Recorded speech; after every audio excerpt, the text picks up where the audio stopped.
since I'm the #1 in professional wrestling, everybody wants to jump on the bandwagon, man. The legend who became Hulk Hogan was first drawn to wrestling as a fan. A young musician named Terry Bollea, whose height and enthusiasm got noticed by the wrestlers he met. And they said, man, if you could gain some weight and get a little bit of shape, you got a little charisma there, you might be able to fit in with us. Bollea received his stage name, Hulk, after fellow wrestlers noticed he was bigger than Lou Ferrigno, the bodybuilder who played the Incredible Hulk on TV. We've got hundreds of thousands of Hulkamaniacs. We're gonna make Woodstock look like a backyard barbecue, brother. Hogan was not a graceful wrestler, but he was skilled in getting the audience on his side. He became an overwhelming crowd favorite, riding a huge wave of popularity he called Hulkamania. For me, you can turn your TV on some weekends and catch 10 saturating hours of Hulk Hogan or more, so I spent a lot of time in front of the camera. Hogan's pride in his work got him into legal trouble. In 1984, during a talk show appearance, comedian Richard Belzer asked Hogan to try a wrestling move on him. Hogan put Belzer in a real sleeper hold, causing him to pass out and collapse onto the hard studio floor. Belzer ended up with a deep cut to the back of his head. He filed a lawsuit against Hogan and the World Wrestling Federation, which was settled out of court. But Hogan's star continued to rise, presenting himself as a healthy, family-friendly, flag-waving patriot. Train, say your prayers, eat your vitamins, be true to yourself, true to your country, be a real American. Whew. The peak of his wrestling career came in Wrestlemania 3, when he defeated Andre the Giant with a body slam. Look at this! He's I don't believe it! Out of character, Hogan admitted that his level of stardom couldn't last forever. They're excited as heck to see you, and it's a once-in-a-lifetime opportunity, and thank God it's still happening. What if it wasn't?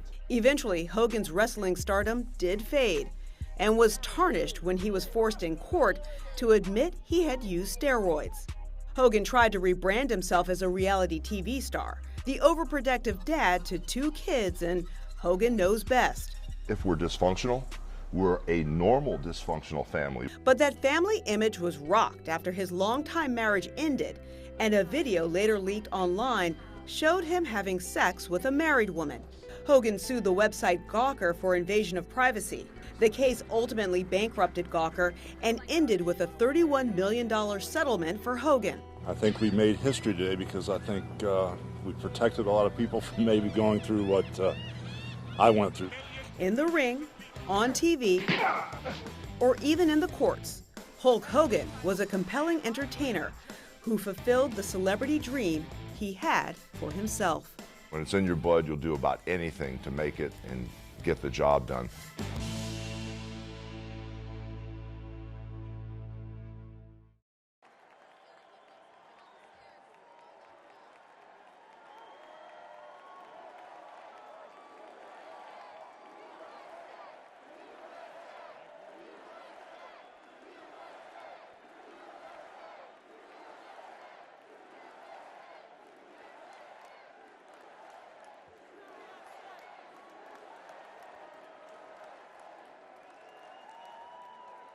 Well, let me tell you something, brother.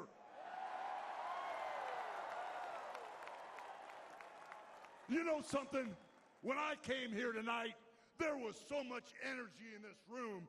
I felt maybe I was in Madison Square Garden getting ready to win another world title. Or maybe I thought the vibe was so intense, the energy was so crazy, it felt like maybe I was going to press that no-good, stinky giant over my head and slam him through the mat, brother. But what I found out was I was in a room full of real Americans, brother.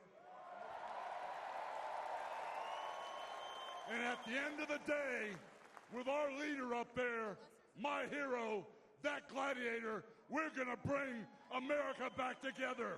One real American at a time, brother.